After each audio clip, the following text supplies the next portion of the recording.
Welcome to Ira's Everything Bagel, where I talk with intriguing people about everything, their passions, pursuits, and points of view. Well, authors Chris Entwisle and Mark Havens dive deep into the visual heartbeat of jazz, and with their new book, WAIL, the Visual Language of Prestige Records. It's a celebration of how Prestige Records transformed not only the sound of jazz, but its look. From the bold boundary pushing album covers to the creative freedom that defined an era, Chris and Mark explore how art, music, and culture came together in mid century America to create a lasting visual legacy. The book is available on Amazon, Barnes and Noble, bookshop.org, and RIT Press. And Chris and Mark, welcome to the show. Thanks for It's having great to us. be here. Thank you. Thank you. Well, before we delve into the book, how about a little introduction for the both of you? I don't want to do your own intro, but just talk about yourselves and how you got together to write this book and why you decided to write it together and the importance of whale. Wow. Well, Chris and I have been friends for many years, and it was sort of a shared passion between music and art. I have a dual background as a graphic designer and industrial designer. Chris is an illustrator, and when you combine those things with a shared passion for music, it's kind of easy to see how we centered on album covers. It was a portion of the music listening experience that we always enjoyed just as much as the music itself was just kind of diving deep into those album covers. They added so much to the music, and that's how we really started enjoying this area together. And And Chris? Ira, I'll say that your introduction was one of that really articulated what we're doing. How you expressed that, I think, Thank you. was really the way that we approached it. Was we loved the music, we loved the covers, and we thought, let's look at this from the point of view of let's let the graphic design kind of drive what we're doing and pursue it that way. Kind of back, sort of a mirror way that it's usually done. The issue of covers is in a way problematic in an era of MP3s and WAV files. And even when we had CDs, which we still do, yes, there was artwork, but nothing really made art as an album cover. From my point of view, I don't know if you gentlemen agree or not, but in other words, to really get into the art of something and to represent the music, a vinyl record cover was much more important than a small CD cover. Absolutely, especially, back when these albums were initially issued, it was huge, and there was very little else besides that album cover to go by that was issued in conjunction with a particular album. So it really was visually sort of the end all be all. I think of a lot of record companies that were out there promoting jazz over the decades. And Verve was one, for example, and there were others as well. Why did you guys focus initially on prestige? I know it had that reputation for giving artists and designers a lot of latitude, but what was it that drew you to prestige records in particular? Well, part of it was that it was sort of underappreciated, and it has been underappreciated for a long time. You mentioned Verve, which had a strong identity with David Stone Martin, and I think Norman Granz probably had a clear idea of how he wanted to present the music.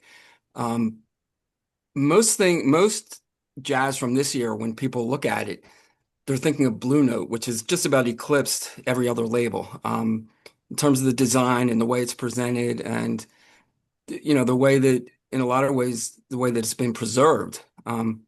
Prestige, we thought was underappreciated. We thought it's never really been seen as the body of work that it is, and part of it too is that it had such a diverse group of people doing the design that any single one of them was going in a different direction, or that would really be something that another label might use as their entire identity. And there were about 50 different directions going on there.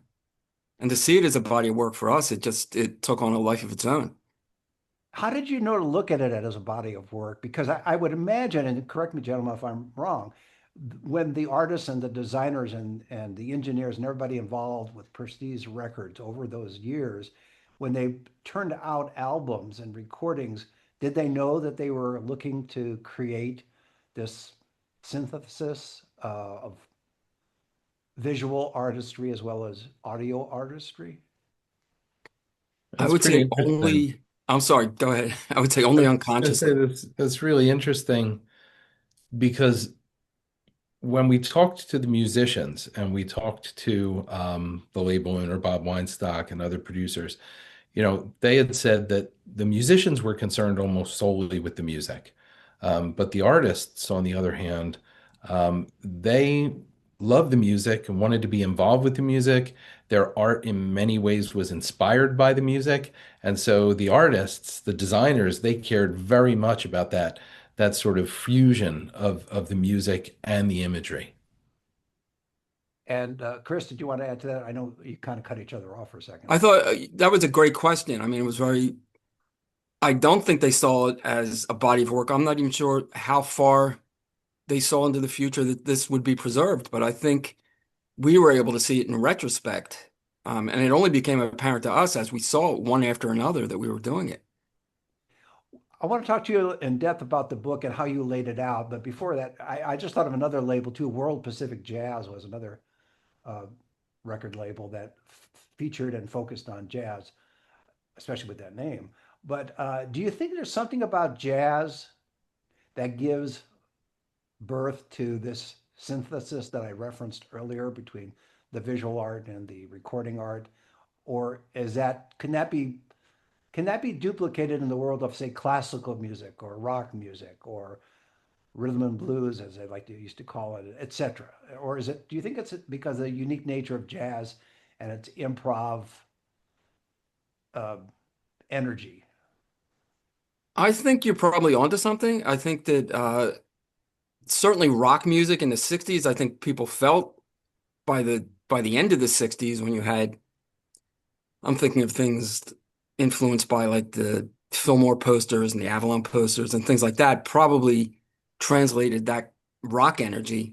But I think jazz did have a very distinct sort of visual expression, a little more difficult with classical because I can't think of a label that did a really consistent kind of branding with different imagery for classical music.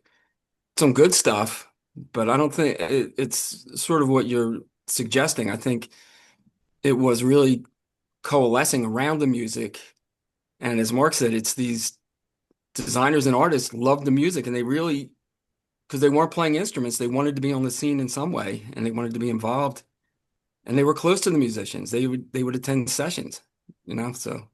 Despite I the think fact one of the other things to sort of keep in mind is that during the era that we feature in the book, the 1949 and 1960, I mean, jazz was current. It was cutting edge. It was boundary breaking. And I think these artists wanted to do the same with their art. We've got some great things from Reed Miles, who not only designed albums for Prestige, but also designed albums for Blue Note. And one of the things that he says is, I wasn't that big of a jazz fan, but I understood what the music was and I understood how current it was. He understood how pioneering it was. And he said the same was true of the graphics that I tried to create for it. I feel like in one way it's very much about the artists and the designers like striving for much the same thing. and in the book, you obviously give representations of what that looked like as well. I get the feeling from talking to both of you that this had to happen because of your, I would say, instinctual love of jazz, particularly. In other words, you may like other forms of music, but I don't think you would have collaborated, even though you're both friends, on something of this big of a project unless you really love the concept of jazz, and then that's the general concept, and then specifically in the world of Prestige Records. Uh, Absolutely. It's the kind of thing where the project sort of unfolded as we got into it. Now that we're kind of at the end, Chris and I had talked about that a great deal. Like, at the beginning, we knew that we appreciated the album covers of Prestige, And we knew that, as Chris said, there was a lot written about Blue Note album covers. But very often, when we would talk about album covers that we really liked, we'd be talking about Blue Note, and then Prestige would pop up, and we'd go, "Oh yeah, that really is one from Prestige." But you could see when you look at the artists, because a lot of the artists who work for Blue Note also work for Prestige. They work for Bethlehem, a number of different independent labels in New York at that time. So um, we kept coming back to the fact that there were so many Prestige albums that we thought just were so impressive and yet so underappreciated. Were the two of you going to flea markets and used record stores to find some of these albums? Because clearly there's a lot out there and you were able to get access to it. So I was curious as to what the process was, or did you have friends who had copies of some of these albums, or is it a mix of everything? I Or, wish we could say that. or did you steal them all? Well, I mean, this is now, guys. I wish we had friends who had those albums. Even by the time we started this project in the early 2000s, the prices they were getting for these records were exorbitant. So you weren't really finding them, not in the flea markets that we were going to. So we were fortunate to sort of hook up with some collectors. Um, Institute of Jazz Studies helped us at the beginning. Record stores that really specialize in this stuff. We would set up in a corner. Mark would bring the copy stand, his reflectors, his camera, and we would just shoot in the corner. Each of these albums, I'm glad you mentioned it because each of the albums that are featured in the book were individually photographed. These weren't part of like a repository somewhere that we just went and were able to get the imagery. Every single one of these was tracked down and photographed as an actual object. Yeah, and that's always a challenge too, because you have to make sure you're not getting reflection off of the album cover. Some of those album covers were pretty shiny. So It- Right. It's Mark, true. Mark and his camera and his lighting got it just right. Yeah. Yes. Yeah. Yes. What And was the other thing that was a little bit of a challenge was, we wanted to show the art in its best light, right? We wanted it to be like when you look through the book, it's like these things just came off the press. We wanted to show them in the way that we felt the artists intended. And in order to do that, we had to go back to the original issues, the original pressings of the albums. And very often these albums were originally pressed in very, very small runs. And so it was difficult and time consuming to go back to try and find original editions of these first editions, if you will, of these albums and album covers. And the reason we did that was because we started out shooting third, fourth issue, generation issues rather, reissues, but the quality of the imagery was markedly better when we would go all the way back to the original edition, in some cases, dramatically different. And so, as we began to understand that, like, wow, we can really get back to the original artist's intent if we go the extra mile to shoot only first editions, that's when things really started to focus for us. But on the other hand, it made the albums that much more difficult to locate. Well, I think the challenge too is that going back to the original cover, it's older, so it's been around longer, which means there could be some scratches, marks, spilled coffee, ice cream, whatever. Absolutely. Yep. It's difficult to go back and find the originals, but in good enough condition to warrant Exactly, right, photography. right. Did you, I just thought of this, and I don't know if there was one city or not, but what did Prestige as a label have its own recording studio, or did they subcontract out with other studios? They Uh, subcontracted out to Rudy Van Gelder in the beginning, right? Rudy Van Gelder was their main engineer, and he had his studio in Hackensack, New Jersey. And oddly enough, it's Rudy. It's odd you'd ask that. Rudy Van Gelder's recording studio is actually what started this project because Chris and I would sit and listen to music and look at these albums, and at the bottom corner, we would always see recorded by Van Gelder, Hackensack. And so, you look at enough of those albums and you think, wow, wonder what it was like up in Hackensack. We knew who Rudy Van Gelder was, but we thought, maybe we could find that original place where it was recorded. And it turns out that it was recorded by Rudy Van Gelder in Rudy Van Gelder's parents' house. His father was a dentist and he was an optometrist. And he convinced his parents to allow him to turn their living room into a recording studio. Amazing. And so um, we actually drove up the turnpike to Hackensack one Saturday in a quest to try and find this house. So eventually, after a lot of driving around and looking through phone books at the Hackensack Library, we found the address, 15 Prospect Avenue. And when we got there, we thought, oh, this is it. We're gonna find the Holy Grail here. And the only thing there was the parking lot for Hackensack Sports Medicine. And so, we were standing there. It was a super cold day. I remember it like it was yesterday in January, and just, kind of looking up at the sky, like we couldn't believe that so much incredibly important music was recorded here. And there's not a plaque, there's not a memorial, there's not any indication that you'd be anywhere where anything special happened, let alone something as transformative to American music as all of the albums recorded by Rudy Van Gelder during that era. And so it was a very quiet ride down the turnpike, as you might imagine.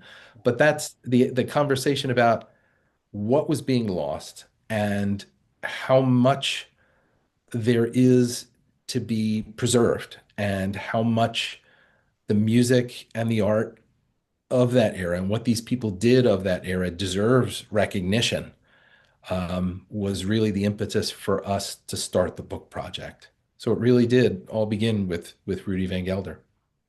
When you started the project, did you try and find if there were any alive still, any of the people involved in Prestige Records on any level, including maybe even a Salesforce guy that We tracked every single living. A lot of the people have passed away since we started, but we tracked every living person we found. Talked to Bob Weinstock, the founder of the label, all of the living designers, Don Schlitten, Esmond Edwards, Scott Hyde. We did talk to somebody on the sales force. Really, these were all really expansive, generous people that gave us a lot of time. We talked to a man named Ralph Caffel, who was kind of I think he was kind of like a sales rep on the road for distribution. And he was great. He didn't know much about the design, but all these people spent a lot of time talking to us. And this is, at a time when we were convinced we were going to get this project published, but at that time it was really just on, we know this work is valuable, we know it's going to get done, but we didn't have a publisher at that point. well, I think too that even the sales guy can give you a sense of time and place, even if he wasn't involved in the artwork. Yeah, exactly. And the idea of how many albums were being pressed. Very little documentation out there in terms of how many of these things were pressed, when did they go to repress? And Prestige was notorious for issuing things with different covers as soon as it went into repress. And so to track it all was a huge task. When you contacted the ones that you were able to, and then some, as you mentioned, subsequently died, but when you're initially contacting these people in whatever realm of service they were in Prestige Records, were they uniformly enthusiastic about the project? Absolutely. It was incredible. The generosity of all of the people who were connected to Prestige, as well as their families. We were really, really blessed to find people that not only were willing to talk with us, but had incredibly sharp recollections of specific questions, photo shoots for specific albums, the decisions behind certain things on the albums from decades previous. They really had a lot to offer us, and they were just so incredibly great to work with. Well, I think too it's a revisit for them when the two of you show up. Unfortunately, you didn't get show up in time for the studio at the house, but you showed up enough to meet a lot of these people. I think it's a validation of their previous history and that you're showing an interest in it. So I think that they would be generous with their time and maybe even supply things physically that you may have not known you needed, but they contributed to the book itself, if that makes sense. That absolutely turned out to be the case. Uh, we approached them with with a sort of, we were always very kind of humble when we approached them, but as it turned out, I think they liked talking about that. I think they probably felt a little marginalized at that point. Right. So we did have That's what people, it's hinting at. All right. yeah, we did, we had people sending us pieces of, like old album cover slicks that they had held on to. Like some photo experiments, things like that we were getting. That's what you'll see in the book is so much of that stuff was provided to us by the designers themselves. And I think too, you mentioned the families of some of these people. The families would appreciate what you're doing because it showcases their family member, whether it was a father or a grandfather or grandmother or whatever it happens to be, and validates again what they were doing at that time and place. And that it was important because the two of you are doing the research and writing the book. Yes, I think that's true. I think as it turns out, I think that's true. We really didn't know where things were going to go 20 years ago when we started it. It is amazing. I want to talk to you why it took so long, but it's again called WAIL, the Visual Language of Prestige Records. How did you come up with the title? And did the two of you agree or disagree? And you flip I'll it. let Mark answer. It went through a couple of permutations, Yes, but I'll let Mark answer. I was aware of one of them, but go ahead, Mark. Yes. Yeah, there were a lot of titles that we went through over the years, but we landed on Whale, and when we did, we kind of both turned to each other and we were like, "Oh, wait, that's it." Um, for the reason that one of the things that sort of distinguishes Prestige is the idea that there's a more informal feel to the recording sessions, right? That it was much more about Bob Weinstock sort of taking musicians and putting them together in the studio to sort of see what would happen. And we have recollections from Sonny Rollins and a number of other folks that say at that point that other record labels recording sessions um, felt a little bit more nuanced and practiced, right? As opposed to let's get into the studio and see if we can replicate what happens in a club or replicate what happens in a jam session. And the slang then for a jam session was to get together and wail. And there's actually a couple of Prestige albums that have the word whale in them. The image that we use for the album cover is actually an album called Whale Frank Whale. And that sort of impromptu, free-form jam session kind of feel that so many folks have said was kind of in marked contrast to other labels was one of the things that we wanted to spotlight about Prestige. Because the approach that Bob Weinstock took to the music, he also took to the art. He says in the book, I viewed it all as art, the music and the covers. And he gave the artist tremendous leeway in the concepts and the final executions. He says, and this is actually corroborated by a number of designers, that he never rejected anything. It was driven solely by that designer's creative impetus. And so we just wanted to kind of pay tribute to that outlook that Bob had throughout Prestige. And to make the connection that the designers were also wailing in a way, like the expression. So we just wanted to kind of make that connection. I could see Louis Prima being part of that. It just Right. fit in very nicely. So did Bob make the trip down to Hackensack every time there was a recording session? Yes. Um, either he did or one of his surrogates, Ira Gitler or Esmond Edwards, but he essentially supervised just about all the sessions in the 50s. Do you think that this is the only label or only recording studio, in quotes, that is in Hackensack or was in Hackensack? I I would say yes. He moved right around the time when the coverage that we're doing up to 1960. Van Gelder moved to Englewood Cliffs into an actual studio, built a studio in Englewood Cliffs. And that was in about, I think that was about 1959. So that house, I think that was absolutely unique as a recording studio. Why did it take you guys so long to write the book? I know because you have day jobs, I get it, but still, that was a long time for research and writing and putting it all together. Well, we started this, at a certain point, we thought we'd get to points where we thought we were done, and then we'd continue to find things. We literally were putting, right before it went to press, we added a couple of things that we found that we had on file that we realized were directly relevant. So that's part of it. That's Yeah, a big part of it. that makes sense. Yeah, it was a real emergent sort of process of doing the book. I mean, it started out as us simply wanting to show the imagery of the album covers. And so as we embarked on that, then through the contacts that we made, we were able to talk to one of the original artists. And through that contact, we were able to talk with a couple more people.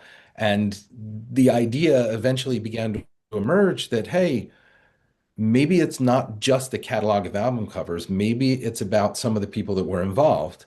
And then as we began to have more and more interviews and sort of refine our technique together, we began to realize that, you know what, this could be more than just an album, catalog with a couple of interviews. We might be able to actually unpack the creative process of these people as they were doing the albums with actual physical examples from the creation of the albums and put together a book that's really about the creative process and happens to be about the albums and these people, which I think that's one of the things that kind of sets this book apart is that it's got every bit as much content for appreciators of design and design process as it does for appreciators of music. But that certainly wasn't our initial intent when we started the book. It just emerged over time. Well, that's a great way to leave it. My guests have been Chris Entwistle and Mark Havens, are authors of WAIL, The Visual Language of Prestige Records. The book's available on Amazon, Barnes& Noble, bookshop.org, and RIT Press. And Chris and Mark, thanks for being on the show. Thank you. Thank you for having us, Ira. And join us every Thursday for a new schmear on Ira's Everything Bagel.